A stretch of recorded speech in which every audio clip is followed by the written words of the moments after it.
కానీ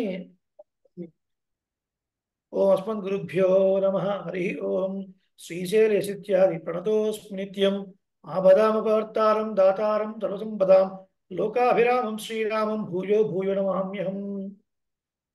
బట్ ఇలాంటి ఉపవాస దీక్షలు చేయడం ద్వారా కోరికల మీద, స్వార్థం మీద మనం కొంచెం కమాండ్ తెచ్చుకొని తద్వారా ధర్మవర్తనుడై ప్రవర్తిస్తాము. ధర్మాచరణ అంటే ఇందాకే చెప్పుకున్నాం, భగవత్ ఆరాధన రూపంగా ఉండేది.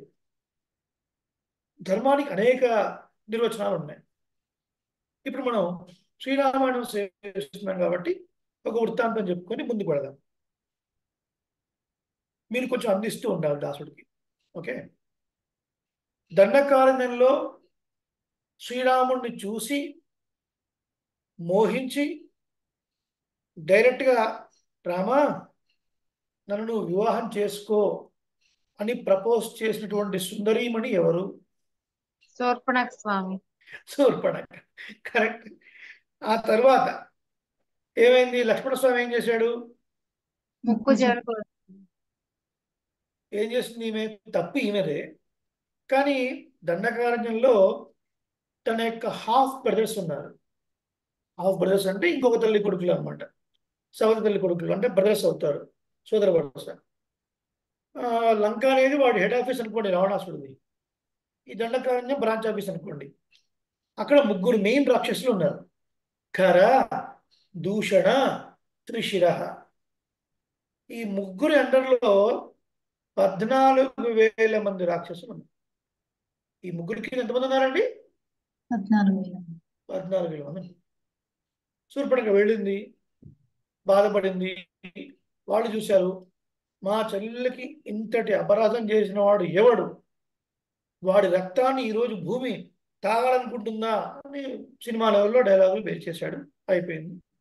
వాడు ఒక 10 మందిని పంపించేశాడు. రాముడు అన్నాడు, ఇది ఫేర్ జాబ్ కాదు, అనవసరంగా మీరు యుద్ధానికి వస్తున్నారు, తప్పు శూర్పణఖ వైపు ఉంది. అది మీరు విచారించకుండా మీరు యుద్ధానికి వచ్చి మీ ప్రాణాలు పోగొట్టుకోకండి అని చెప్పేశాడు రాముడు. అయినా వినలేదు. రాక్షసులు కదా, తమోగుణం, వినలేదు. వచ్చారు, సంహరించాడు.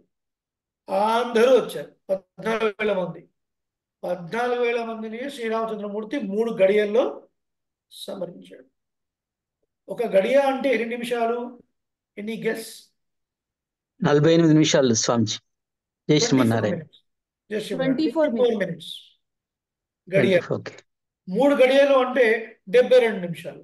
72 ఓకే. నిమిషాల్లో 14,000 మంది రాక్షసుల్ని సంహరించాడు.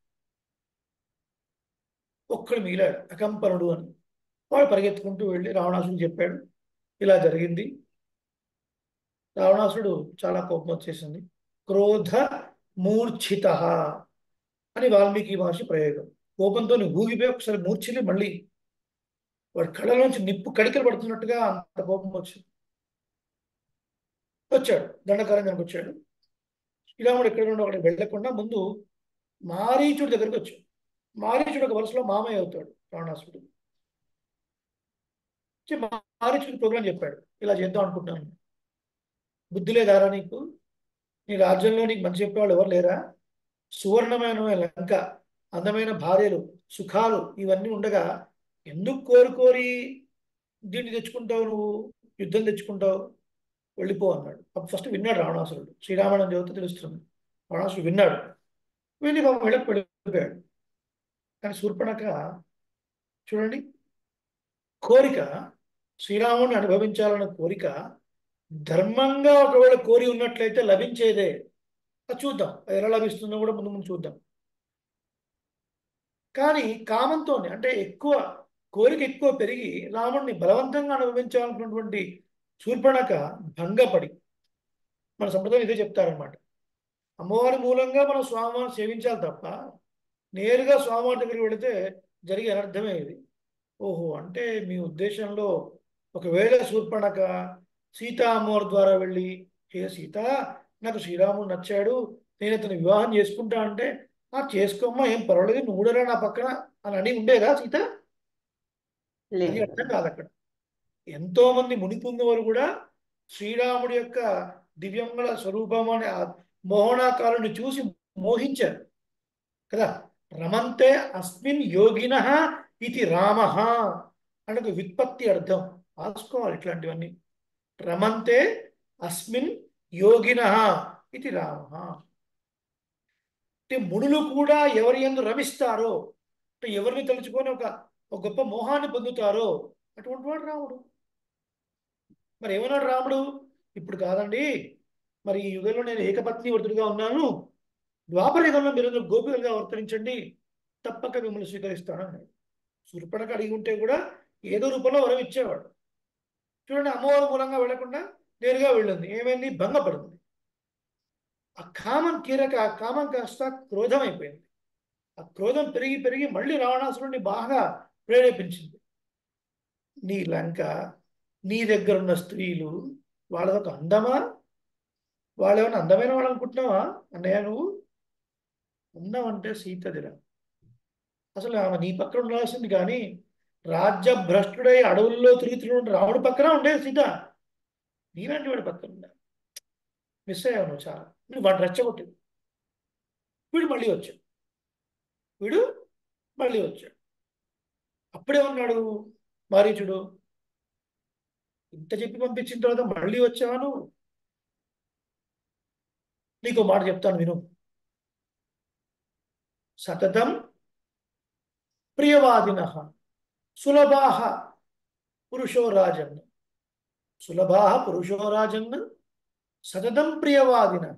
ఏ రాజా, నువ్వు తానా అంటే తందానా అనేవాళ్ళు బోల్డ్ మంది ఉంటారా నీ దగ్గర, కానీ నువ్వు చేసేది తప్పు అని నీకు చెప్పేవాళ్ళు ఎవరు ఉండరు.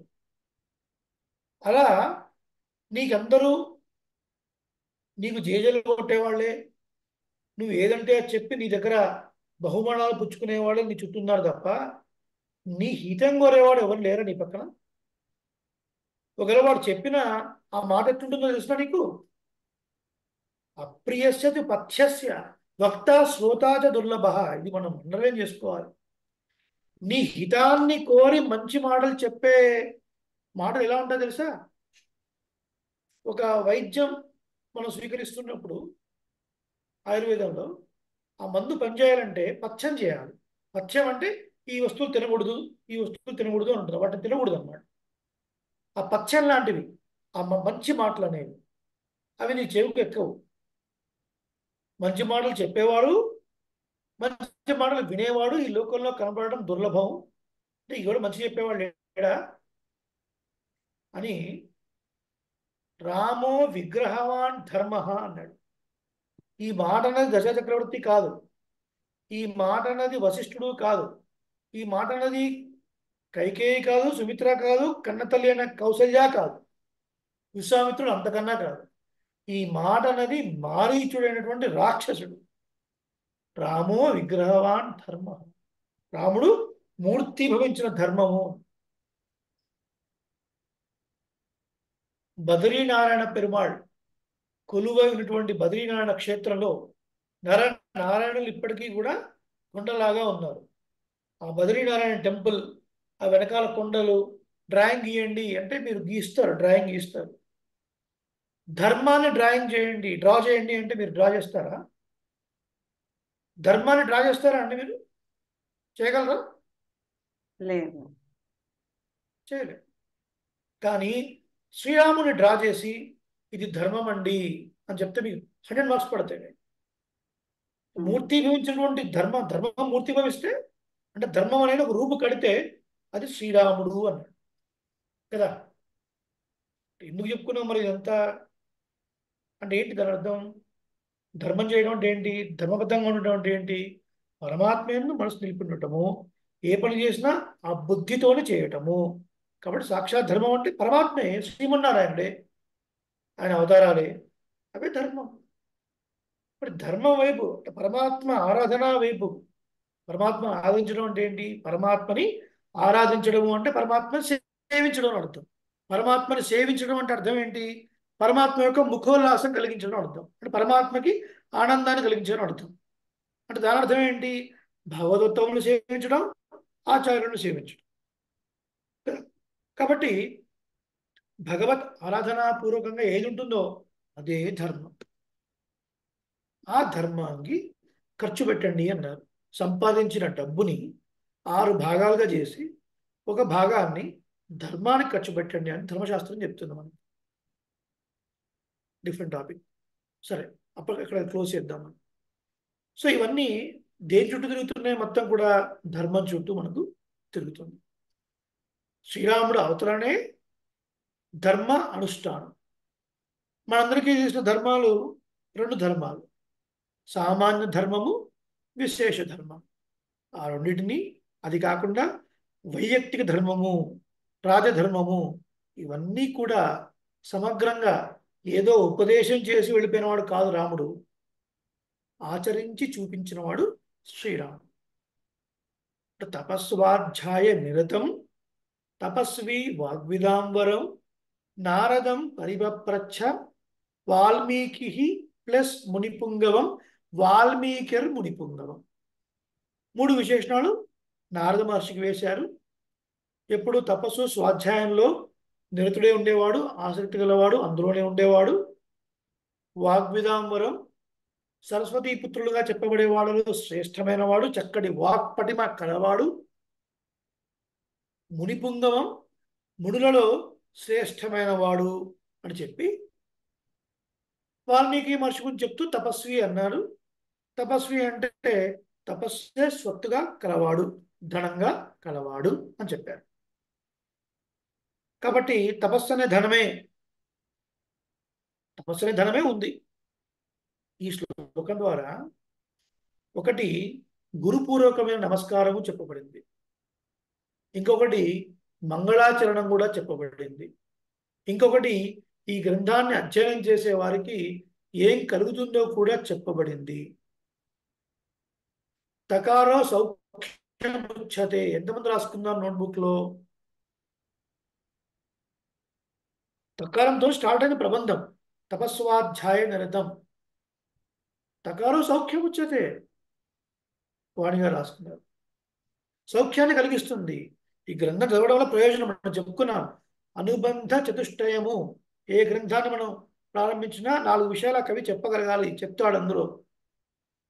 విషయము, అధికారి, సంబంధము, ఫలము, వీటిని అనుబంధ చతుష్టయము అంటారు.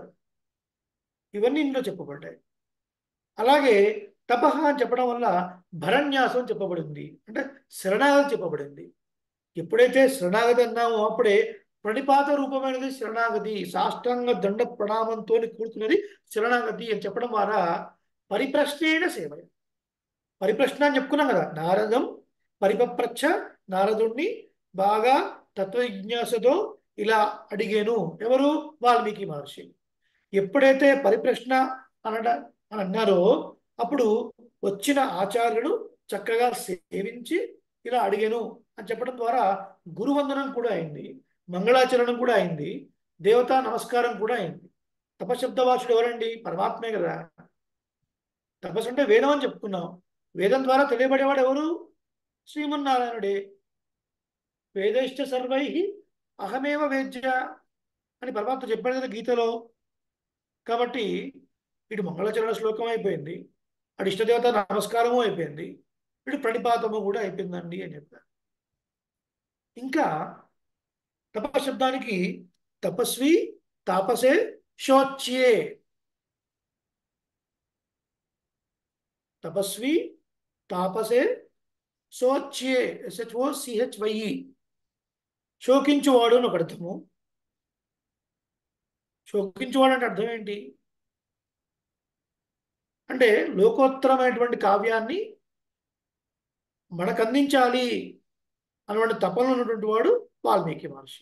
మనకు అందించాలి, మనకు అందించాలి అని. ఆ తపశబ్దం ద్వారా భరణ్యాసం కూడా చెప్పబడింది. దాన్ని మనం శరణాగతి రూపం అని కూడా అంటున్నాం. అయితే తప ఆలోచన అని ఇంకొక అర్థం కూడా ఉంది. లోచనము అంటే కన్ను అని అర్థం. ఆలోచన అంటే కంటి చుట్టూ ఉండేది జ్ఞానము అని అర్థం. ఎంతో గొప్పదాన్ని మనకు అందించాలని అత్యవసాయంతో ఉన్నారు వాల్మీకి మహర్షి. కానీ ఆచార్యుడు ద్వారా ఉపదిష్టం కావాలి, ఆచార్యుడు ద్వారా ఉపదేశం అయితేనే తాను గ్రంథ రచనకు పూనుకోవాలి అనుకున్నాడు. అందుకనే వచ్చినటువంటి నారద మహర్షిని ఇలా అడిగెను అని ప్రారంభమైంది. మనం కూడా ఆలోచిస్తాం కదా, మన ఆలోచనలు ఎట్లా ఉంటాయి? ప్రమోషన్ ఎప్పుడు వస్తుంది, అవి ఎప్పుడు కొంటాము, ఇవి ఎప్పుడు కొంటాము, ఈ కోరికలు ఎప్పుడు తీరుతాయి, ఆ కోరికలు ఎప్పుడు తీరుతాయి, వీటి గురించే మన ఆలోచన. లోకోత్తరమైన వాటి గురించి మన ఆలోచన పోదు. కానీ వాల్మీకి మహర్షి అలాంటి వాడు కాదు. ఎలాంటి ఆలోచన? మనకి ఒక గొప్ప చారిత్రము నడవడి కలిగినటువంటి రామచంద్రుడి యొక్క చరిత్ర, సీతారామచంద్రుల చరిత్ర అందివ్వాలి అని అనుకున్నటువంటి వాడు. కాబట్టి తపస్వి, తపస్సే సొమ్ముగా కలవాడు. తపస్సు అంటే భరన్యాసము, తపస్సు అంటే భగవంతుని యందు మనస్సు, భగవంతుడే సర్వస్వము అనుకున్నవాడు. కాబట్టి వాల్మీకి మహర్షి రచిస్తున్నటువంటి గ్రంథంలో ముందుగా తన గురించి తానే తపస్వి అని చెప్పుకోవడం వల్ల అది తనను తానుగా పొగుడుకున్నట్లు కాదండి, దానికి అర్థం ఇంత అని మనకు గోవిందరాజులు వ్యాఖ్యానం చేస్తున్నారు. సరే, దీని తర్వాత రెండో శ్లోకాన్ని ఎవరైనా చదువుతారా? స్క్రీన్ డిస్ప్లే చేస్తాను, గుర్తుపెట్టుకోండి. అందరికీ అన్మ్యూట్ చేసుకునే అవకాశం ఉంది. దయచేసి చెప్పాలనుకున్న వాళ్ళు మాత్రమే అన్మ్యూట్ చేసుకోండి. స్వామి నేను చదవచ్చు. సేవించండి. కోన్వస్మిన్ సాంప్రతం లోకే గుణవాన్ కశ్చ వీర్యవాన్ ధర్మజ్ఞశ్చ కృతజ్ఞశ్చ సత్యవ్యాఖ్యో దృఢవ్రతః. సత్యవాక్యో దృఢవ్రతః. ఓకే, సత్యవ్యాఖ్యం చదివారు మీరు, అది సత్యవాక్యం. వ్యాఖ్యో దృఢవ్రతః. మళ్ళీ ఒకసారి, సత్యవాక్యో దృఢవ్రతః. కోన్వస్మిన్ సాంప్రతం లోకే గుణవాన్ కశ్చ వీర్యవాన్ ధర్మజ్ఞశ్చ కృతజ్ఞశ్చ సత్యవాక్యో దృఢవ్రతః. బాగా చదివారు, సేవించారు. ధర్మజ్ఞశ్చ, ధా వత్తు ధా పలకాలి, మిగతా అంత బాగానే ఉంది, సంతోషం. అలాగే. ఇప్పుడు ఈ శ్లోకం యొక్క మన అర్థాన్ని యథాశక్తి సేవించే ప్రయత్నం చేద్దాం. మొట్టమొదటి శ్లోకం ద్వారా మనకి ఏమర్థమైంది? మహానుభావులైనటువంటి వాడు నారద మహర్షి వాల్మీకి మహర్షి ఆశ్రమానికి వచ్చారు. ఆ వచ్చినటువంటి మహర్షికి ప్రణిపాతం చేసి నమస్కారం చేసి బాగుగా తత్వ జిజ్ఞాసతో వాల్మీకి మహర్షి ఇట్లు ప్రశ్నించెను. అయిపోయింది. ఇప్పుడు రెండవ శ్లోకం. కోన్వస్మిన్ సాంప్రతం లోకే ద్వికం స్ట్రెస్ ఉండాలి అక్కడ. గుణవాన్ కశ్చ వీర్యవాన్ ధర్మజ్ఞశ్చ కృతజ్ఞశ్చ సత్యవాక్యో దృఢవ్రతః. ఏంటి దీని అర్థం? కోనుహు అస్మిన్, కోన్వస్మిన్.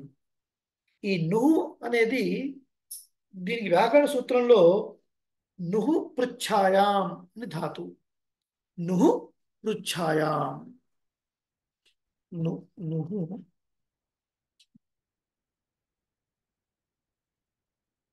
చాట్లో పెట్టాను. నుహు పృచ్ఛాయాం అంటే ఆ నుహు అన్న దాన్ని ఎక్కడ ఏ సందర్భంలో దాన్ని వాడతారు అంటే రెండు సందర్భాల్లో వాడతారు. ఒకటి ప్రశ్నలో వాడతారు, రెండవది వికల్పంలో కూడా వాడతారు. సింపుల్. ఒకటి ప్రశ్నలో అంటే ఎవరు పరిగెడుతున్నారు, కోను ధావతి, ఎవడు పరిగెడుతున్నాడు అన్న సిచ్యువేషన్లో వాడతారు. ఇంకొకటి వికల్పం అంటే అదా ఇదా అనడం కోసం అన్నమాట. ఓకేనా? జయశ్రీమన్నాడు వేణు గారు, నేను సెషన్లో ఉన్నానండి, అవగాహన చేస్తాను. వికల్పము అంటే ఇదా లేదా అదా అన్న దాంట్లో చేస్తారు అనమాట. అంటే భీమోను ఫల్గునోను యోద్ధ అంటే పరిగెత్తినవాడు భీముడా ఫల్గునుడా అన్నట్టుగా, వాడా వీడా అన్నట్టుగా. ఇంకొకటేమో ఎవడు అన్న దాంట్లో చేస్తారు. ఇప్పుడు ఇది ప్రశ్న రూపంలో వాడుతున్నారు. కోన్వస్మిన్ సాంప్రతంలోకే గుణవాన్ కశ్చ వీర్యవాన్ ధర్మజ్ఞశ్చ కృతజ్ఞశ్చ సత్యవాక్యో దృఢవ్రతః. ఇప్పుడు దీని యొక్క అర్థాన్ని చూద్దాం. రెండో శ్లోకాన్ని మీరు ఎలాగో సేవించారు కాబట్టి నేను డిస్ప్లే ఆఫ్ చేసి వీడియో ఆన్ చేస్తాను.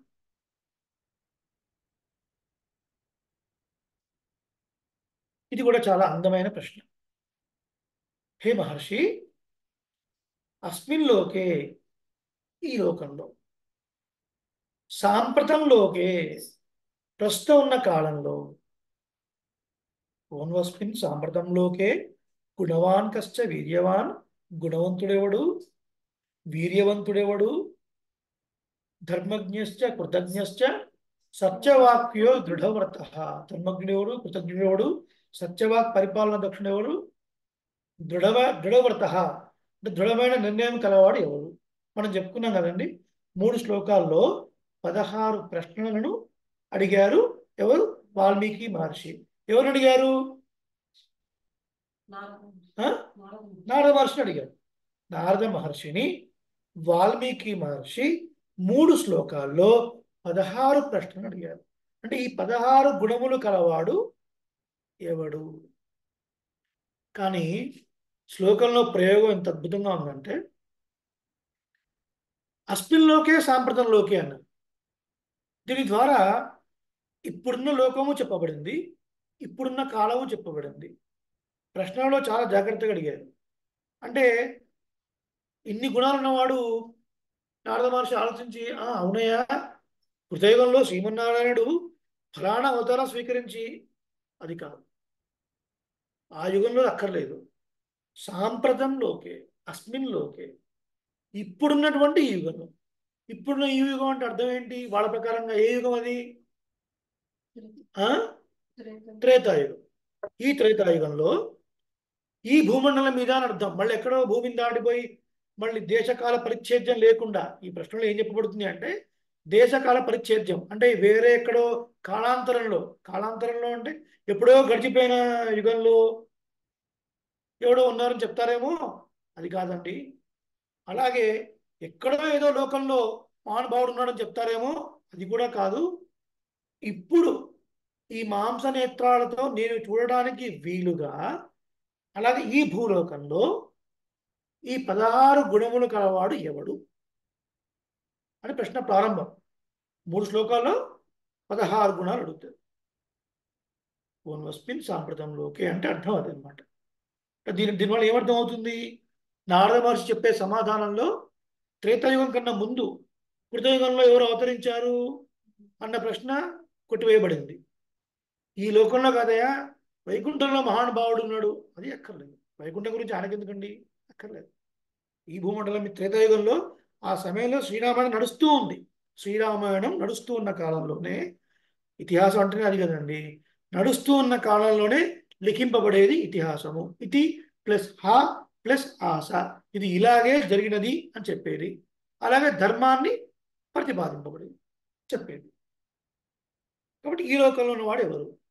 దాని తర్వాత ఇవన్నీ మీరు 16 గుణాలు కలిగిన వాడు ఎవరు అన్నారు, బాగుంది. మరి అందులో ఒక ప్రశ్న గుణవాన్, ఏమండి, గుణవాన్ అని ఉంది. ఇవన్నీ గుణాలైనప్పుడు మళ్ళీ గుణవాన్ అని ఎందుకు అడగటం? ఇన్ని గుణములు గలవారు ఎవరు అని ప్రశ్న వేస్తున్నప్పుడు ఆ గుణముల్లో మళ్ళీ గుణవాన్ శబ్దం రావడం ఏంటి అంటే, ఇక్కడ గుణవానికి ఏమర్థం చేసుకోవాలి? 2 అర్థాలు చెప్పారు. ఒకటి, అనంతమైన కళ్యాణ గుణములు కలవాడు ఎవడు, నెంబర్ 1. అనంతమైన కళ్యాణ గుణవాలు ఎవరు అని ఒక అర్థం. అయితే ఈ గుణవాన్ తర్వాత చాలా కొన్ని ప్రశ్నలు ఉన్నాయి కదా. వీర్యవాన్, ధర్మజ్ఞశ్చ, కృతజ్ఞశ్చ, ఇవన్నీ ఉన్నాయి. ఇవన్నీ అడగడం వల్ల గుణవాన్ అన్న పదానికి అనంత కళ్యాణ గుణాత్మకుడు అన్న పదం అర్థము సరిపడదు. ఇంకేదో విశేషమైన అర్థం ఉండాలి. ఏమిటది? దానికి మన పెద్దలు చెప్పారు. ఏ గుణాన్నైతే గుణ్యతే ఆవర్త్యతే, ఏ గుణాన్నైతే మళ్ళీ మళ్ళీ పునః గుణ్యతే ఆవర్త్యతే పునః ఇది గుణ. ఏ గుణాన్నైతే మళ్ళీ మళ్ళీ తలుచుకొని ఆనందిస్తారో అది గుణము అనబడుతుంది. ఇంకా అర్థం కాలేదు, కొంచెం లోపలికి వెళదాం. ఏ వ్యక్తిలో అయితే ఏ గుణం ఉండడం వల్ల ఆ వ్యక్తిని బాగా తలుచుకుంటారో అటువంటి వాడిని గుణవాన్ అంటారు. ఇంతకీ ఏంటండి ఆ గుణము అంటే సౌశీల్యము అని చెప్పారు మన పెద్దలు. గుణవాన్ అంటే అర్థం ఏం తీసుకోవాలి? సౌశీల్యం కలవాడు ఎవరు? సౌశీల్యం అంటే అర్థం ఏంటి? మళ్ళీ ప్రశ్న. నేను ట్యాబ్లో జాయిన్ అయితే రాసేవాడిని. సరే, ఇక్కడ దీంట్లో రాద్దాం. చార్ట్లో చూడండి ఒకసారి. చాట్లో.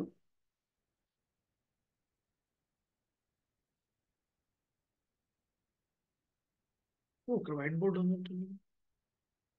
Let me try.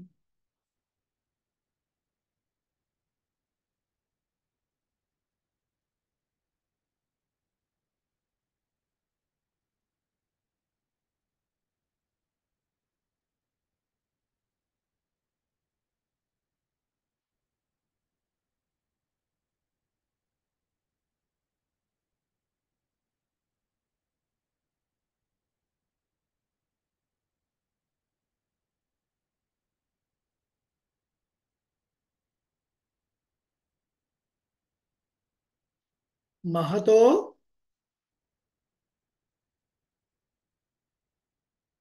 మందై సహ, ఇది చాలా ముఖ్యం అండి. మహతో మందై సహ నీరంధ్రేణ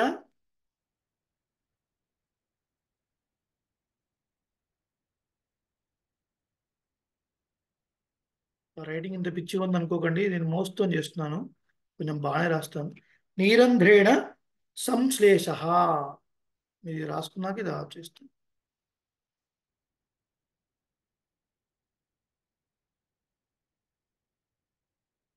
ఎవరైనా కొంచెం అన్మిట్ చేసుకొని చదవగలరా ఇది?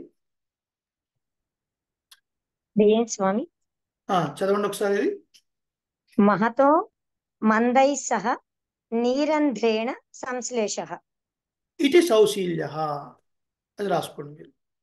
ఇది సౌశీల్యము సౌశీల్య. అంటే ఇది అర్థం, ఇది వ్యుత్పత్తి అంటారు, ఎటిమాలజీ అండి, ఎటిమాలజీ. అడి రాసుకున్నారా? అడియన్ స్వామి, రాసుకున్నాం స్వామి. మహతో మందై సహ నీరంధ్రేణ సంశ్లేష. నెక్స్ట్ క్లాస్లో అడుగుతాం, అందరు చెప్పాలి, అందరు చెప్పాలి. ఓకే, ఇప్పుడు చెప్తాం. దీని అర్థం ఏంటంటే, మనం ఇందాక ఏం చెప్పుకున్నాం, గుణవాన్ అంటే ఏ గుణాన్ని ఎక్కువ తలుచుకొని ఆనందిస్తారో అది గుణవనబడుతుందండి. దానికి సౌశీల్యం అని పేరు. అంటే గొప్పవాళ్లతోని చిన్నవాళ్లతో, పెద్దవాళ్లతోని చిన్నవాళ్లతోని, ధనికులతోని పేదలతోని, విద్య ఉన్నవాడితోని విద్య లేనివాడితోని, అన్ని రకాల వాళ్ళతోని ఎటువంటి అరమరికలు లేకుండా కలిసిపోయి ఉండే గుణానికి సౌశీల్యము అని పేరు. You repeat. పెద్దవాళ్ళతో కానీ చిన్న వాళ్ళతో కానీ తక్కువ వాళ్ళతో కానీ పెద్ద వాళ్ళతో కానీ ఎటువంటి అరమరికలు లేకుండా కలిసిపోయి ఉండే గుణాన్ని సౌశీల్యం అంటారు. అరమరికలు అంటే అరమరికలు అంటే తక్కువ డిఫరెన్స్, షోయింగ్ డిఫరెన్సియేషన్. చెప్పు, అరమరికలు అంటే ఏంటి? తేడా తేడా తేడా తేడా చూపించడం. వీళ్ళు నా వాళ్ళు, వాళ్ళు పక్కన పెట్టేసేయండి, వాళ్ళ గురించి పక్కన పెట్టేసేయండి, ముందు వీళ్ళు రమ్మనండి, వీళ్ళు నా వాళ్ళు, వాళ్ళ ఇంటికి వెళ్ళాలి, వాళ్ళు మనకు సరిపోతారా? అయితే మనకి తక్కువ వాళ్ళ, లీవ్ ఇట్. అరమరికలు లేకుండా ఉండే గుణము, అలా ఉంటూ కూడా నేను ఇలా ఉంటున్నాను అని మనసులో ఆలోచన కూడా లేకపోవడం, ఇది ఇంకా ఇంపార్టెంట్. సౌశీల్యం అంటే ఇంతవరకు చెప్పి మీరు వదిలేస్తే పెద్దలు సంతోషించరు. ఈ విషయం కూడా చెప్పాలి మీరు. ఏ విషయం చెప్పాలి? అలా ఉంటున్నాను అన్న ఒక ఆలోచన కూడా ఉండకూడదు కదా. ఇప్పుడు సౌశీల్యం అని చెప్పగానే కొంతమంది గుర్తొస్తుంది, ఆహా ఎలక్షన్స్ వచ్చినప్పుడు మా ఎమ్మెల్యే గారు గుడిసెల్లో టీ తాగారండి, ఎంత గొప్ప సౌశీల్యం అండి. నాకుందా సౌశీల్యం? ఏమీ లేదు. వాడు వచ్చింది, వాడు ఓటు అడుక్కోవడం కోసం వచ్చాడు, అంతకన్నా ఏం లేదు. బయటికి వెళ్ళగానే వాడు అది పక్కన పడేస్తాడు. ఆ తర్వాత మళ్ళీ ఈ గుడిసెలో ఉన్నవాడిని వాడు చూడాలంటే వాడు 5 సంవత్సరాలు చెప్పులు అరిగిపోయేదాకా తిరిగినా కూడా వాడు అపాయింట్మెంట్ ఇవ్వడు కదా. అది కాదు సౌశీల్యం అంటే. సౌశీల్యం అంటే ఇంకా కొంచెం లోతుగా పెడదాం. ధనంలో కానీ, విద్యలో కానీ, అభిజనంలో కానీ. అభిజనం అంటే ఏంటి? కులం, గొప్ప కులం, జాతి, గొప్ప కులం. గొప్ప కులం. తన కులంలో కానీ, తన ధనంలో కానీ, తన విద్యలో కానీ ఏమాత్రం పోలిక లేనటువంటి, పోలిక అంటే సమానం కూడా కాదు, అసలు ఏమాత్రం కంపారిజనే లేదు. ధనంలో కానీ, విద్యలో కానీ, అభిజనంలో కానీ ఎటువంటి సామీప్యం, కొంచెం కూడా పోలిక లేని వాళ్ళతోని, చాలా క్రింది వాళ్ళతోని కూడా, అలాగే పెద్దవాళ్ళతోని కూడా ఎటువంటి తారతమ్యం లేకుండా, భేదం లేకుండా ఉండగలిగే ఒక స్వభావానికి సౌశీల్యం అని పేరు. అలాంటి వాడు ఎవడు అని అడుగుతున్నాడు. ఎంత గొప్ప గుణం ఇది కదా. ఎవరండి అలాంటి వాడు? ఎవరండి? ఆ? రాముడే కదా. శ్రీరాముడు కౌసల్యతో ఎలా ఉన్నాడో, సుమిత్రతో ఎలా ఉన్నాడు, కైకేయితో ఎలా ఉన్నాడు, చక్రవర్తి యొక్క మిగతా భార్యతో ఎలా ఉన్నాడు, అలాగే అయోధ్య వాసులతో కూడా అలాగే ఉన్నాడు. అంతేనా? అంతేనా? వానరుడు అయినటువంటి అంటే మంకీ అయినటువంటి సుగ్రీవుణ్ణి, హనుమని కూడా దగ్గర తీశాడు. అంతేనా? విరాధుడు, కబంధుడు అలాంటి రాక్షసులతో కూడా మంచిగా మాట్లాడాడు. అంతేనా? తన భార్యని అపహరించుకొని పోయినటువంటి రావణాసుడి యొక్క తమ్ముడైనటువంటి విభీషణ్ కూడా దగ్గర తీసుకున్నాడు. దగ్గర తీసుకోవడం కాదు, తమ్ముళ్లాగా భావించాడు. అంతేనా? మతంగ మహర్షి ఆశ్రమంలో ఉన్నటువంటి ఎవరు? ఒక వనిత, శబరి. కరెక్ట్. శబరి ఇచ్చినటువంటి ఆతిథ్యాన్ని కూడా తీసుకున్నాడు. మతంగి మహర్షి ఆశ్రమంలో సేవలు చేయడం కోసం ఉన్నటువంటి ఒక శ్రమణి, అంటే ఒక ఆశ్రమ ధర్మాన్ని పాటిస్తున్నటువంటి ఒక బోయ జాతి వనిత. ఆమె ప్రేమగా ఆదరిస్తే కూడా వెళ్ళి ఆమె చెప్పినవన్నీ చక్కగా విన్నాడు. తమ యొక్క ఆచారాలు ఏమేమి చూపించమన్నారో ఆశ్రమంలో అవన్నీ దగ్గరగా దగ్గర చూపిస్తున్నప్పుడు ఇవన్నీ చాలా చూశానులే శబరి, పర్లేదు అని కొట్టవేయలేదు. దగ్గర ఉండి చాలా ఆసక్తితోని శబరి ఎంత ఆసక్తిగా ఎంత ప్రేమగా రాముడికి ఎక్స్ప్లెయిన్ చేస్తుందో అంతే ఆసక్తిగా అవునా అవునా అంటూ వింటూ చక్కగా ఆదరించాడు. శ్రీరాముడు అంటే అయోధ్యావాసులందరికీ ప్రేమ.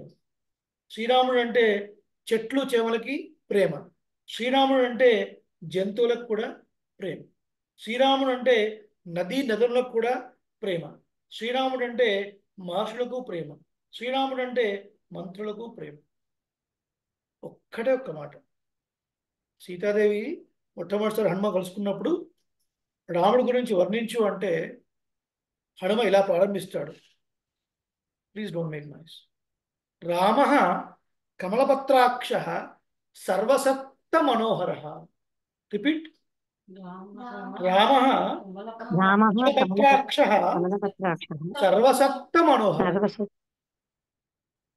అందమైనటువంటి కమలాలాంటి కన్నులు కలవాడు రాముడమ్మ. సర్వసత్త మనోహర. సత్తా అంటే ఉనికి కలిగినది అని అర్థం. ఎగ్జిస్టెన్స్. ఉనికి కలిగిన ప్రతి వస్తువుకు ఆనందాన్ని చేకూర్చేవాడు. చైతన్యం ఉన్నది, చైతన్యం లేనిది, రాయి రప్ప చెట్టు కొండ పుట్ట గుండ కూడా అన్నిటికీ కూడా. అయోధ్య నుంచి శ్రీరాముడు వెళ్ళిపోయిన తర్వాత నదీ నదులన్నీ కూడా వేడెక్కిపోయాయి.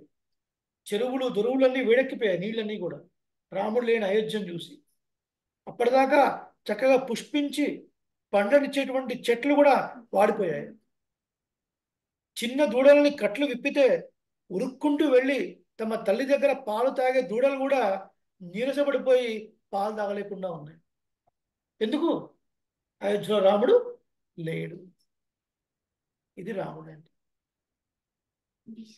వ్యసనేషు మనుష్యాణం భృశం భవతి దుఃఖితః ఉత్సవేషు చ సర్వేషు పితరేవ పరితుష్యతి. అయోధ్య నగరంలో ఎవరికి ఏ కొంచెం కష్టం కలిగినా సరే తాను మహా బాధపడతాట శ్రీరామచంద్రుడు. అది రాముడి వల్ల జరిగిన అపకారం కాదండి. వాడి కర్మ కొద్దీ వాడికి ఏదో జరిగింది. అయినా సరే అయ్యో వీళ్ళకి ఇలా అయింది, అయ్యో వీళ్ళకి అలా అయింది, అయ్యో వీళ్ళకి ఇలా అయింది ఇంకా అని బాధపడతాట. అదే అయోధ్యలో ఎవరింట్లో ఏదైనా ఒక మంచి సందర్భం, ఒక శుభకార్యం జరుగుతుంది అనుకోండి, వివాహం జరిగింది లేదా ఒకరికి కొడుకు పుట్టాడు, ఇలాంటివి ఏదైనా జరిగినప్పుడు ఒక తండ్రి కన్నా ఎక్కువగా సంతోషించి తోరణాలు కట్టే దగ్గర నుంచి మొత్తం దగ్గర నుండి చూస్తాట శ్రీరాముడు. అది శ్రీరాముడి గొప్పతనం. చిన్నవాడు పెద్దవాడు తేడా లేదు. అడవులకు పంపించారు, అడవులకు వెళుతున్నాడు.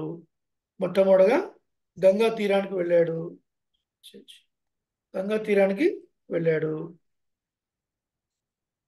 వెళ్ళిన తర్వాత ఏం జరిగింది? అక్కడ గంగా తీరాన్ని దాటాలి. గుహుడిని కలిశాడు. మరి గుహుడెవరు?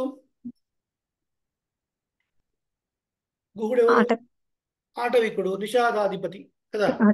నిషాదుడు అంటే పోయేవాడు అని అర్థం. అంటే జంతువుల్ని వేటాడి తన జీవనాన్ని సాగించుకునేవాడు అని అర్థం. మరి ఎక్కడున్నాడు ఈయన? శృంగివేలిపురంలో ఉన్నాడు. శృంగివేలిపురం అంటే ఏంటి? శృంగం అంటే ఏంటి? శృంగం అంటే ఏంటి? గట్టిగా. కొమ్ములు. హార్న్స్. HORNS. హార్న్స్, కొమ్ములు. శృంగి బేరి పురం. శృంగం అంటే కొమ్ములు, శృంగి అంటే కొమ్ములు కలది అని అర్థం. బేరము అంటే ఒక ఫోటో, ప్రతిమ, దాని బొమ్మ అని అర్థం. చూడండి, వెంకటేశ్వర స్వామిని వర్ణించేటప్పుడు ఇది మూల బేరం, స్నపన బేరం, కౌతుక బేరం, ఉత్సవ బేరం అంటారు. బేరం అంటే మూర్తి. అంటే ఏం చేస్తారు అక్కడ? ఒక జింకని సంభరించి ఆ జింక తోల్ని ఒక ఆ జింకలాగా డెకరేట్ చేస్తారు. దానికి కొమ్ములు పెడతారు. అది నిజంగా జింక కాదు, దాన్ని కొంచెం దూరంలో పెడతారు, పెట్టి ఒక శబ్దం చేస్తారు. శబ్దం చేసినప్పుడు మిగతా జింకలు అక్కడ ఏదో జింకలు ఉన్నాయేమో అనుకొని అవి పరిగెత్తుకుంటూ వస్తాయి. అక్కడ ఏం చేస్తారు వీళ్ళు? లూప్స్ పెడతారు. లూప్స్ అంటే వల పెడతారు. వల పెట్టేసి ఆ జింకల్ని పట్టుకొని వాటిని సంహరించి వాళ్ళ జీవనాన్ని గడుపుకుంటారు. శృంగి బేరి పురం. పురం అంటే టౌన్, ఊరు అని అర్థం. ఏమండి? ఊరు అని అర్థం, పురం. ఆ శృంగిబేరిపురంలో గుహుడు ఉన్నాడు. శ్రీరాముడు రథాన్ని అధిరోహించాడు. సుమంతుడు తీసుకుని వెళ్తున్నాడు. కొంచెం దూరంలో గుహుడు ఉన్నాడు. రాముడు రాక తెలిసిపోయింది. గుహుడు ముందుకు వస్తున్నాడు. గుహుడు నడుచుకుంటూ వస్తున్నాడు చూసి శ్రీరాముడు సుమంత్రుడిని రథం ఆపు అన్నాడు. వెంటనే లక్ష్మణ దిగు దిగు అన్నాడు. రథం దిగాడు. శ్రీరాముడు దిగి 2 అడుగులు వేశాడు. వేసి గుహుడిని సాధారణంగా దగ్గర తీసుకొని ఆలింగనం చేసుకున్నాడు. ఆలింగనం అంటే హగ్ చేసుకున్నాడు. పద్భ్యాం అభిగమనాచ్చైవ స్నేహ సందర్శనేన చ. ఓ గుహ, అబ్బా, మిత్రుడిని కలవడం కోసం, నన్ను కలవడం కోసం నడుచుకుంటూ వచ్చావా? అక్కడి నుంచి ఇక్కడ రావడానికి ఎంత టైం పడుతుందండి? కారు కావాలా? దానికి ఏమన్నా ఫ్లైట్ కావాలా? ట్రైన్ కావాలా? జస్ట్ 5 అడుగులు అంతే, 5-6 స్టెప్స్ అంతే, నడుచుకుంటూ వచ్చాడు. అలాంటి గుహుడిని కౌలించుకొని గుహుడు ఎట్లా ఉంటాడండి?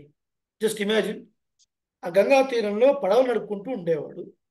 గంగా తీరంలో పడవలు నడుపుకోవాలంటే పడవ దిగాలి, ఎక్కాలి, మోకాళ్ళు బురద, సాఫిస్టికేటెడ్ వస్త్రాలు కూడా ఉండవు. చక్కటి ధోతి, ఉత్తరీయం, హడావుడి అవన్నీ ఏమి ఉండవు. ఏదో నార్మల్గా ఏవో ఉంటాయి, కట్టుకుంటారు. మోకాళ్ళతో బురద. మనమైతే చూస్తేనే బా, స్నానం చేసి రా పోరాదురా ఫస్ట్ అంటాము కదా. అలా వచ్చిన గుహుడిని ఏం చూడకుండా ఆలింగనం చేసుకుని పైనుంచి, ఆహా, నా కోసం నడుచుకుంటూ వచ్చావు గుహ అని లక్ష్మణుని చూపించి, హే లక్ష్మణ, మమ ఆత్మ సమస్యక, మమ ఆత్మ సమస్యక, నా ప్రాణమిత్రుడు అన్నాడు.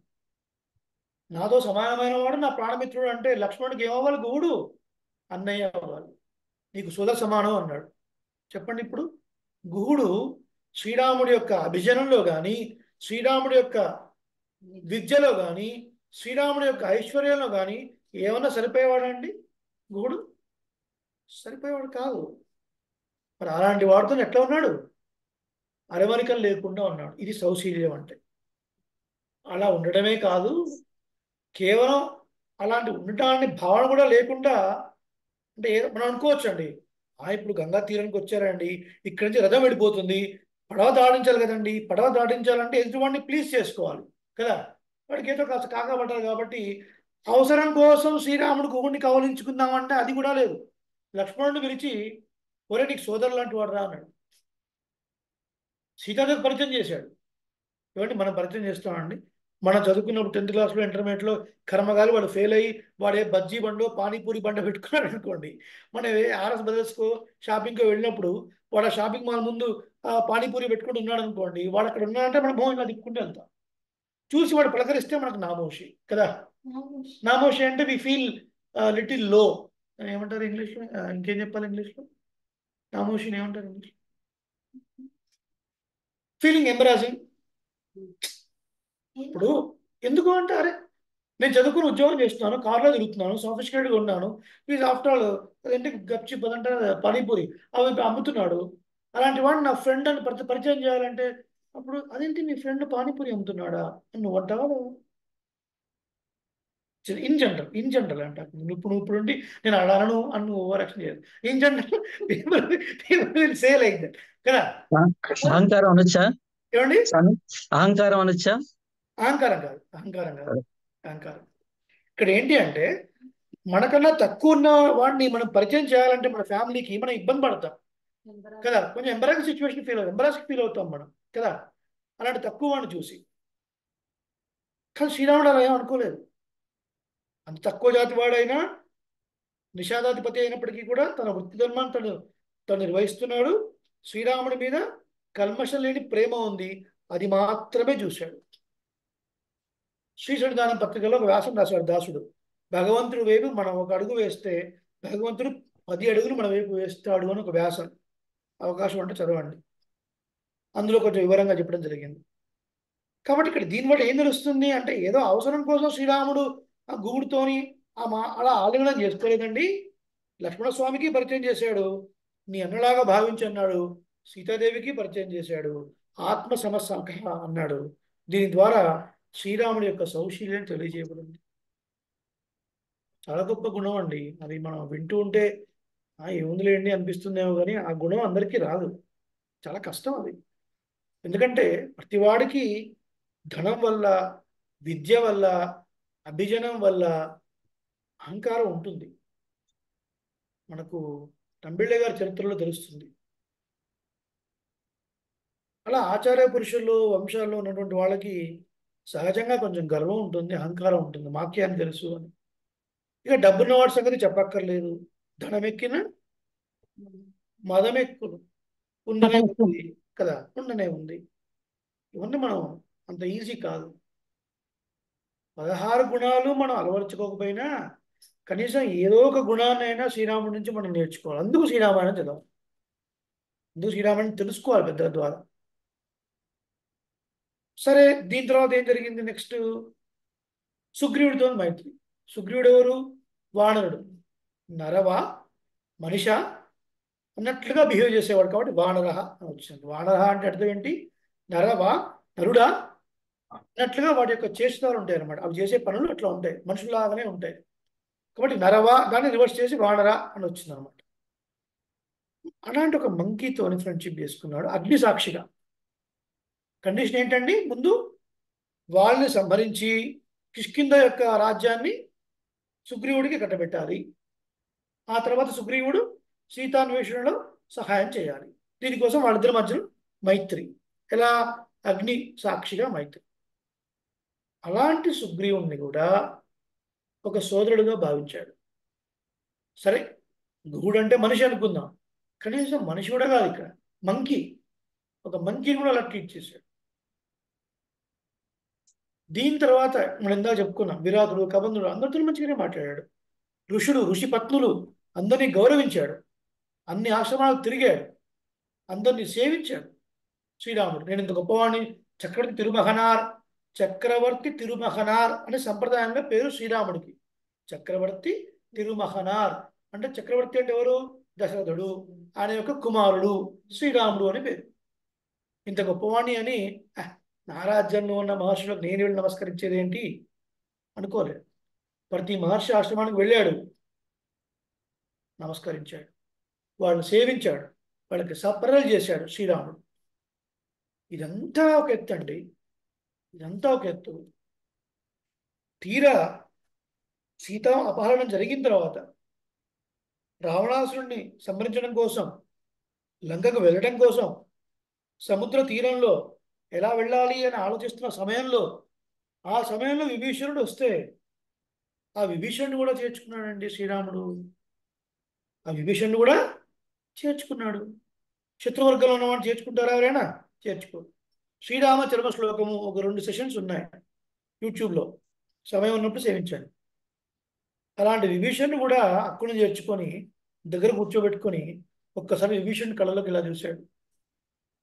చూసిన తర్వాత అప్పటిదాకా విభీషణుడు పడ్డ బాధ అంతా కూడా పోయింది.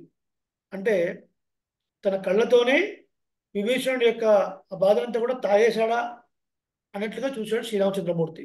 చూసి కంబరామాయణంలో ఒక మాట చెప్తారు, కంబరామాయణం. అంటే కంబ మహాకవి అని కొన్నారు. వారు శ్రీరామాయణం రాశారు ద్రావిడ భాష. ఆ విభీషణుని కూర్చోబెట్టుకొని, విభీషణ, అసలు నేను ఈ అడవికి వచ్చింది నీకోసమయ్యా, వనవాసం చేసింది ఎవరి కోసం? నీకోసం అన్నాడు. విభీషణుడి నుండి మరీ రామ ఏదో చెప్పొచ్చు కానీ మరీ ఇంతగా చెప్తే నేను ఎలా నమ్మాలి అన్నట్టుగా చూశాడు. ఆ మాట అనలేదు కానీ చూశాడు. నీకు నమ్మకం లేదు కదా, విను. మా నాన్నగారికి 353 మంది భార్యలయ్యా. ముగ్గురేమో పట్టమహిషులు, అంటే సింహాసనంలో చక్రవర్తి పక్కన కూర్చునే అధికారం కలదు. మిగతా వారు భోగపత్నులు, అంటే ఆ కాలంలో అట్లా ఉంది.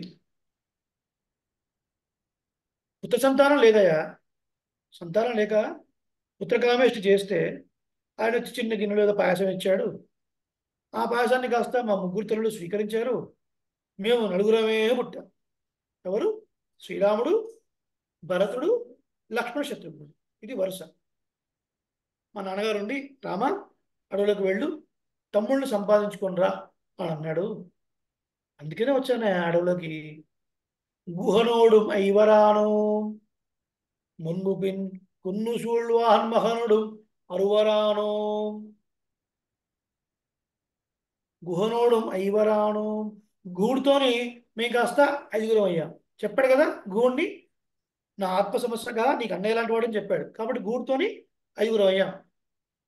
మున్ముపిన్ కున్ను సూళ్వాహన్ మహనుడు అరువరాను. కున్ను అంటే పర్వతం, మేరు పర్వతం. ఆ మేరు పర్వతం చుట్టూ తిరిగేవాడు సూర్యుడు. సూర్యుడి యొక్క అంశతోనే జన్మించిన వాడు సుగ్రీవుడు. సుగ్రీవుడు కలుసుకున్న తర్వాత అరువరాను, మేము 6గురం అయ్యామయ్యా. ఎంబుడయ అన్బిన్వంద ఉమ్ముడయ ఎడువరాను. నా మీద ప్రేమతోని సముద్రం నుంచి అంత సముద్రాన్ని దాటుకుని వచ్చావు చూసావు విభీషణ, నీతో కలిపి మేము ఇప్పుడు 7గురం అయ్యామయ్యా. నాకు తృప్తిగా ఉంది. ఇప్పుడు నీ తండ్రి సంతోషిస్తాడు అని. ఇది ఎంత హైట్ అండి, ఎంత హైట్ ఈ డైలాగ్లో. ఇప్పుడు మీ తండ్రి సంతోషిస్తాడు. ఏమండి, మిమ్మల్ని అన్నదమ్ములను కలిపిన తర్వాత మన తండ్రి సంతోషిస్తాడు అంటే ఒక అర్థం ఉంది కదా. సోదరుడిగా తీసుకున్న తర్వాత you and me are brothers, కాబట్టి నా తండ్రి నీ తండ్రి అవుతాడు. కాబట్టి మన తండ్రి సంతోషిస్తాడు అనకుండా నీ తండ్రి సంతోషిస్తాడు ఇప్పుడు అని. అంటే ఎంత ఓనర్షిప్ ఇచ్చాడో చూడండి శ్రీరామచంద్రమూర్తి. ఒక్క అడుగు వేస్తే 10 అడుగులు పరమాత్మ మనం వేపిస్తాడు. అది శ్రీరాముడి యొక్క సౌశీల్యం. అంటే అది రక్షాపేక్షాం ప్రతీక్షతే. మనల్ని ఎప్పుడు రక్షించాలా, ఎప్పుడు రక్షించాలా, ఎప్పుడు రక్షించాలా, వీడు ఏ చిన్న పని చేసినా చాలు వీడు రక్షిద్దాం రక్షిద్దాం రక్షిద్దాం పరమాత్మ ఆరాటపడుతూ ఉంటాడు. But unfortunately we are not in a position to receive those signals. That's the bad. కాబట్టి అంత సౌశీల్యం అనే గుణం ప్రకాశించింది శ్రీరాముల్లో. గుణవాన్ అన్నదానికి ఇంత అర్థం. స్వామి, దీనికి ఒక్కొక్క గుణానికి పోతే శ్రీరామాయణం సంక్షేప రామాయణం ఎప్పుడైపోతుంది, మేము అసలు ఎప్పుడు కంప్లీట్ చేస్తాము, మరీ అక్కర్లేదు. తర్వాత మ్యాగీ 2 minutesలో, ప్రతి గుణం 2 minutesలో అనుమతి వెళ్ళిపోదాం. శ్రీమతి రామానుజాయ నమః. యదక్ష పదభ్రష్టం మాత్రాహీనం తు యద్భవేత్ తత్సర్వం క్షమ్యతాం దేవ. నారాయణ నమోస్తుతే. కాయేన వాచా మనసేంద్రియైర్వా బుద్ధ్యాత్మనా వా ప్రకృతే స్వభావాత్ కరోమి యద్యత్ సకలం పరస్మై నారాయణాయేతి సమర్పయామి. సర్వం శ్రీకృష్ణార్పణమస్తు. మంగళాశాసనపరైః మదాచార్య పురోగమైః సర్వైశ్చ పూర్వైరాచార్యైః సత్కృతాయాస్తు మంగళం. వేద వేదాంత వేద్యాయ మేఘశ్యామలమూర్తయే పుంసాం మోహన రూపాయ పుణ్యశ్లోకాయ మంగళం. స్వస్తి. ఏదైనా సందేహాలు ఉంటే 2-3 minutesలో అడిగి మనం క్లోజ్ చేసుకున్నాం సెషన్. స్వామి లాస్ట్ చెప్పిన శ్లోకం మళ్ళీ ఒకసారి చెప్పరా? రక్షించడానికి రక్షాపేక్షం ప్రతీక్షతే. రక్షాపేక్షం ప్రతీక్షతే అంటే రక్షణ అపేక్షించే వాళ్ళ కోసం చూస్తూ ఉంటాడు. రక్షాపేక్షాం, స్వామి రక్షించు, స్వామి రక్షించు అనే వాళ్ళ గురించి చూస్తూ ఎప్పుడు వెయిట్ చేస్తూ ఉంటాడు. ఎవరు అడుగుతారా రక్షిద్దాం, ఎవరు అడుగుతారా రక్షిద్దామని. మనం చేయాల్సింది ఏంటి? ఆయన చేసే రక్షణ గురించి మనం అడ్డు పెట్టకుండా ఉండటమే మనం చేయాల్సింది కదా. గజేంద్రుడు రక్షించడం కోసం గజేంద్ర రక్షాత్ త్వరితం భవంతం, గబాలను వచ్చేసాడు వైకుంఠం నుంచి దూకేసి కదా, స్పీడ్గా. ఆ గరుత్మంతుడు లేపి, పాపం గరుత్మంతుడు ఏదో సాపాటు చేసి హాయిగా తాంబూలం వేసుకుని హాయిగా పడుకున్నాడు గరుత్మంతుడు. తండ్రి వచ్చేసాడు. శివనాడు వచ్చి కూర్చున్నాడు. పద పద పద పద అన్నాడు. స్వామి ఎక్కడికి? పద, నువ్వు ముందు పద పద అని కాళ్ళతో తంతూ ఉంటే ఆ గజేంద్రుడి మూపురాల మీద ఆ స్వామి యొక్క పాదాలు పడి కాయలు కాశాడట. అంత త్వరగా వెళ్ళు వెళ్ళు అన్నాడు. గజేంద్రుడు చేసిన ప్రార్థనకి అంతగా ముందుకొచ్చేసి ఎప్పుడెప్పుడు వెళ్ళాలి, రక్ష అంత గజేంద్ర రక్షాత్ త్వరితం భవంత్, అంత స్పీడ్గా వచ్చి గజేంద్రుడు రక్షించాలి అనే ఉద్దేశంతో అంత వేగంగా వచ్చాడు శ్రీమన్నారాయణుడు అని చెప్తారు. అంత ప్రేమ. మామూలు గరుత్మంతుడు రావడం అంటే మామూలు విషయం. గరుత్మంతుడు రెక్కల చప్పుడు ఎట్లా ఉంటుంది? ఇటు గరుడను నీవెక్కినను పట పట దిక్కులు బగ్గన పగిలే, ఇటు గరుడను నీవెక్కినను అన్నమాచార కీర్తన. పరమాత్మ ఒకసారి గరుత్మంతుడు అధిరోహిస్తే ఆ సుపర్ణోసి గరుత్మాన్, ఆ పెద్ద పెద్ద రెక్కల చప్పుడుకి దిక్కులు పడబడా పగిలిపోతాడు. అంత పెద్ద శబ్దం వస్తుంది గరుత్మంతుడు వస్తే. అలాంటి వాడిని ఇంకా స్పీడ్ స్పీడ్ స్పీడ్ అంటే ఎంత స్పీడ్గా వచ్చినట్టు పరమాత్మ గజేంద్రుని రక్షించడం కోసం. రక్షాపేక్షాం ప్రతీక్షతే. ఇంకెవరు సందేహాలు? అడిగే నేను ఒకసారి కర దూషణ ఇంకొక రాక్షసుడి పేరు ఏదో చెప్పారు. త్రిశిర. త్రిశిర. TRISHIRA విసర్గ. ఇది ఇంకొకటి రమంతే అస్మిన్ యోగినః ఇది రామ. రమంతే అస్మిన్ యోగినః ఇది రామ. రామ శబ్దానికి వ్యుత్పత్తి అర్థాలు అవన్నీ చాలా అర్థాలు ఉన్నాయి. రమతే ఇది రామ, రమయతి ఇది రామ. రమతే ఇది రామ అంటే సహజంగా శ్రీరాముడు ఆనంద స్వరూపుడు. రమయతే ఇది రామ, ఆనందింపజేయువాడు. తనను ఎవరైతే ఆశ్రయిస్తారో ఆ ఆశ్రయించిన వాళ్ళని ఆనందింపజేయువాడు శ్రీరాముడు అని అర్థం. ఇంకొక అర్థం, రామో రమయతాం వరహ. రామో రమయతాం వరహ అంటే ఆనందింపజేసే వాళ్ళలో రాముడు శ్రేష్టమైన వాడు అని అర్థం. రామో రమయతాం వరహ. సతతం ప్రియవాదినః అప్రియస్యతు అప్రియస్యతు పథ్యస్య. అప్రియస్యతు పథ్యస్య రెండో థ పథ్యస్య వక్తా శ్రోతా చ దుర్లభః.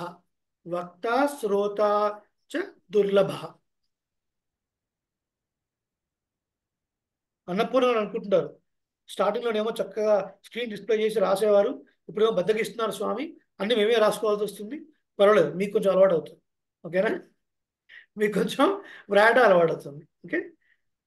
స్వామి అంటే కొన్ని స్పెల్లింగ్ మిస్టేక్స్ వస్తాయేమో నేను స్వామి. మీకు పెడతాను, గ్రూప్ లో మీకు పెడతాను. నేను ఆ శ్లోకం పెడతాను. అంటే చెప్తే మళ్ళీ మేము రాయడంలో స్పెల్లింగ్ లేదు, మీరు అడిగినా అడగకపోయినా తప్పకుండా దాంట్లో పంపిస్తాడు. ఓకే. అప్రియస్య పథ్యస్య వక్త శ్రోతా చ దుర్లభః. మంచి చెప్పేవాడు, చెప్పినా వినేవాడు దొరకడం చాలా కష్టం రా. నా మాట విని వెళ్ళిపో అన్నాడు ఎవరు? మారీచుడు. ఎవరితోని? రావణుడితో. ఇంకొకటి ఉంది ఇది పరిప్రశ్నేత సేవయే. అదా తద్విద్ధి ప్రణిపాతేన పరిప్రశ్నేన సేవయ. అది భగవద్గీతలో శ్లోకం. అది కూడా పంపిస్తాను మీకు. తద్విద్ధి ప్రణిపాతేన పరిప్రశ్నేన సేవయ ఉపదేక్షంతి తే జ్ఞానం జ్ఞానినః తత్వదర్శినః అని శ్లోకం. అది పంపిస్తాను, ఇది పంపిస్తాను, రెండు పంపిస్తాను. అడగండి స్వామి, ఇంకేదో అడుగుతున్నారు? స్వామి ఇది మన వాల్మీకి రామాయణం రాసే టైంకి సీతమ్మ వారు వాల్మీకి ఆశ్రమంలోనే ఉన్నారు కదా? అవునండి, ఉన్నారు. శ్రీరామాయణం పూర్తయిన తర్వాత ఆ పిల్లలకే ముందు ఉపదేశం చేసి వారితో చక్కగా పాడించి ప్రచారం చేశారు వాల్మీకి మహర్షి. కరెక్ట్. అమ్మవారిని సేవించుకున్నారు కాబట్టి వాల్మీకి అదృష్టం కలిగిందేమో. అలా కూడా అనుకోవడంలో తప్పేం లేదు. అమ్మవారిని సేవించాడు. అంతకన్నా ముందు మనం ఇంకొక విషయం కూడా చెప్పుకున్నాం. వల్మీక భూజాత అంటే భూమిదేవికి ఆ చీమల పుట్టలు అనేవి చెవిస్థానం లాంటివి అనమాట, శ్రోత్రేంద్రియం లాంటివి. మరి సీతాదేవి కూడా భూమి నుండి పుట్టినది కాబట్టి వీరిద్దరి సంబంధం ఏంటి? భ్రాతృ సంబంధం కదా. డెలివరీకి అమ్మని ఎక్కడ పంపిస్తారండి? పుట్టింటికే పంపించేది. అవునండి. మరి అమ్మవారు ఎక్కడికి వచ్చింది ఇప్పుడు? వాల్మీకి రాసి అక్కడ ఉండదు. చాలా సంతోషం. జై శ్రీమన్నారాయణ. శ్రీమతి రామానుజాయమ. మళ్ళీ రేపటి రోజున కొన్ని విశేషాలు మనం సేవిద్దాం. రామానుజ జయ రామానుజ జయ రామానుజ జయ రామానుజ. స్వస్తి. రేపటి రోజున కైంకర్య సహిత ధర్మ ప్రచార యాత్ర 1100 సంవత్సరాల క్రితం ఉన్నటువంటి పూర్వ చరిత్ర కలిగినటువంటి గొప్ప ఆలయం రుక్మిణి సత్యభామ సహిత వేణుగోపాల స్వామి ఆలయం. ఆళ్వార్లు దివ్యంగా వేయించేస్తుంటారు. మనం ఒక కైంకర్యం చేయబోతున్నాం. అంటే కైంకర్యం అంటే అక్కడ ఉన్నటువంటి మూలవర్లకు, ఆళ్వార్లకి, ఉత్సవమూర్తులకి మనం చక్కగా పుష్ప కైంకర్యం, ప్రసాద కైంకర్యం, ఇంకే వీలైతే అవి చేసి అక్కడ ఒక పారాయణ అలాగే ప్రవచనం చేసుకొని వ్యాస మహర్షి యొక్క భాగవత అంతర్గతంగా శ్రీకృష్ణ జన్మ వృత్తాంతాన్ని చెప్పే శ్లోకం ఒకటి ఉన్నది. అదందరికీ నేర్పించి శ్రీకృష్ణాష్టమి రోజున అందరం చదువుకునేలాగా ఆ రోజున ఉపదేశం కూడా, రేపటి రోజున ఉపదేశం కూడా ఉంటుంది. తమద్భుతం బాలకమంబుజేక్షణం చతుర్భుజం శంఖ గదాయుధాయుధం. ఆ శ్లోకం యొక్క అర్థము, దాన్ని ఉపదేశం కూడా చేయడం జరుగుతుంది. సిటీలో ఉన్నవాళ్ళు, హైదరాబాద్ సరౌండింగ్ లో ఉన్నవాళ్ళు, చాలా దగ్గర, ఎంతో దూరం కాదు, ఎగ్జిట్ 18 కి దగ్గర, అవకాశం ఉన్న ప్రతి ఒక్కరూ ప్లీజ్ జాయిన్. ఓకే. స్వస్తి.